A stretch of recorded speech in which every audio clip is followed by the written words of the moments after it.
নমস্কার, পেটুকে সবাইকে স্বাগত। আজকে তোমাদের সঙ্গে পটল পনিরের একটি ভুজির রেসিপি শেয়ার করছি। তো দেখতে থাকো শেষ পর্যন্ত রেসিপিটা। আর এখানে পটলগুলো দেখো সুন্দর করে ধুয়ে পরিষ্কার করে নিয়েছি, আর এখানে লম্বা করে কেটেও নিয়েছি। তো এতে সামান্য লবণ দিয়ে পটলটা মাখিয়ে রাখলাম। এবার গরম তেলের মধ্যে পটলগুলো ভেজে নেবো। তো পটলগুলো আমার মোটামুটি ভাজা হয়ে গেছে, আর এখানে একটা পনিরকে ভালো করে গ্রেট করে নিয়েছি এখানে।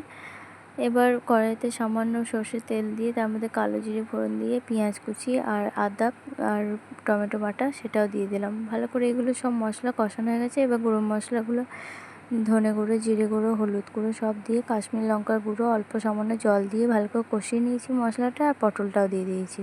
তো পটলটা ঢাকা দিয়ে বেশ কিছুক্ষণ কষিয়ে নিয়ে এখানে শুকনো শুকনো হয়ে আছে। এবার গ্রেট করা পনিরটা দিয়ে দেবো। পনিরটা দিয়ে ভালো করে মিশিয়ে নেওয়ার পর এতে সামান্য গরম মশলার ঘি এখনই অ্যাড করে দেবো, যাতে বেশি উগ্র গন্ধটা না থাকে। সামান্য জল দিয়ে বেশ কিছুক্ষণ ফোটায় যাওয়ার পর দিয়ে দিয়েছি ওপর থেকে কাজু কিশমিশ কুচি। তো আমার রেসিপিটা ভালো লাগলে অবশ্যই লাইক, কমেন্ট এবং চ্যানেলটি সাবস্ক্রাইব করতে ভুলো না। থ্যাংক